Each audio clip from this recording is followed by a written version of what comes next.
Praise the lord. పునరుత్థానుడైన క్రీస్తు యేసు నామములో మీ అందరికీ పునరుత్థాన బలము అనుగ్రహించబడునుగాక. ఈ దినపు యేసయ్య జీవపు మాట 65వ కీర్తన 4వ చరణం. నీ మందిరములోని మేలు చేత మేము తృప్తి పొందెదము. జీవము గల దేవుని మందిరమును అమితముగా ప్రేమించి ఆయన మందిర ఆవరణములో ఒక్క దినము గడుపుట 1000 దినముల కంటే శ్రేష్టమని గ్రహించి దేవుని మందిర ద్వారము యొద్ద నుండుట ఇష్టముగా భావించి ఆయన మందిరంలో నాటబడిన వారలారా, మనము నిత్యము ఆరాధిస్తున్న యేసయ్య మనకు మేలు చేయువాడై ఉన్నాడు. అవును ప్రియులారా, రెండింతలుగా అధికముగా సిద్ధపరిచి దాచి ఉంచిన మేలుతో తృప్తిపరిచే దేవుడై ఉన్నాడు. మేలులన్నీ సమకూడి జరుగునట్లుగా సర్వ విషయములలో సమృద్ధి అయిన మేలు చేసే దేవుడై ఉన్నాడు. మనము తృప్తి నొందునంతగా ఆయన మేలు చేయ శక్తిగల దేవుడై ఉన్నాడు. అవును నా దేవుని ప్రియులారా, ఆ విధముగా మేలులతో తృప్తిపరచబడినట్లుగా మనమందరము దేవుని మందిరములో ప్రవేశించవలెను, నివసించవలెను, నాటబడి ఉండవలెను. మేలుల మూట దేవుని మందిరములో దాచబడి ఉన్నది. దేవుని మందిరము మేలుల గని వాగ్దానములకు నిలయమై ఉన్నదని గ్రహించెదము. అనేక మంది క్రైస్తవులు దేవుని మందిరం ఎడల నిర్లక్ష్య వైఖరిని ప్రదర్శిస్తూ ఉన్నారు. దేవుని మందిరమును విడిచిన వారై దూరమైపోవచ్చున్నారు.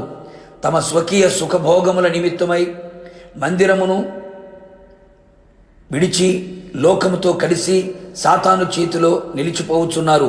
చాలా బాధకరము. ఎన్నెన్నో మేలులకు నిలయమైన దేవుని మందిరమును విడిచి నీవు ఏమీ సాధించలేవు, సాధించాను అని అనుకొనినా అది నీ భ్రమయే అనే సంగతి గుర్తించు. ఎంతో గొప్ప రాజులు, అధికారులు, ఉన్నతమైన అనుభవం కలిగిన వారు దేవుని మందిరమును కోరుకొనిది, చిరకాలము దేవుని మందిరంలో నివసించాలని ఆశించిరి, ధ్యానించాలని ఆరాటపడిరి. ఆయన బలబల ప్రభావములను చూచుటకు మందిరములో కనిపెట్టిది. నా దేవుని మనస్సు, సమాధానం, దృష్టి నిలిచి ఉన్న దేవుని మందిరములోనికి నీవు వచ్చి మందిరమును ప్రేమించి పరిశుద్ధముగా ఆచరించగలిగితే నిశ్చయముగా నీ పాప క్షమాపణ కలిగి నీ శిక్ష కొట్టివేయబడును. అపవాది కార్యములన్నీ నీలో నుండి తొలగిపోవును.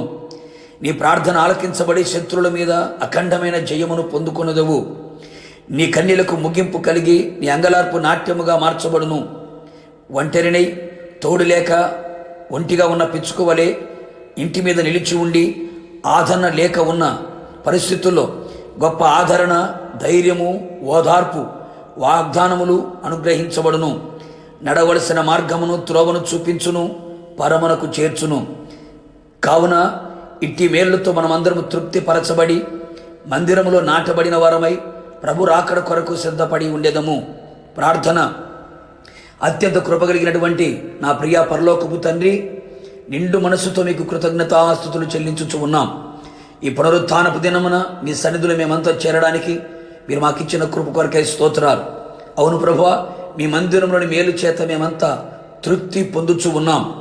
తృప్తి పొందినంతగా మేలుల చేత మమ్మల్ని దర్శించుచు ఉన్నందుకై మిమ్మల్ని స్తుతించుచు ఉన్నాం. ప్రభా, మీకు స్తోత్రాలు.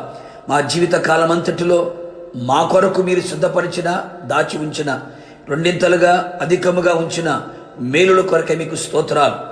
మేలులన్నీ ప్రభా మా జీవితంలో మేము అనుభవించుచు తృప్తిపరచబడినట్లుగా మీ మందిరములు నాటబడిన వారమై మీ మందిరాన్ని ప్రేమించి పరలోకపు గవినిగా నిలిచి ఉన్న ఈ మందిరములో నాటబడి మీరు అక్కడికి సిద్ధపడినట్లుగా కృప మెండుగా నిండుగా దయచేసి మహిమను పొందమని యేసు నామములో అడిగి పొందుకొని ఉన్నాము తండ్రి, ఆమేన్.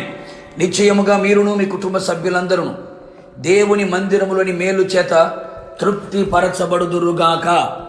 God bless you.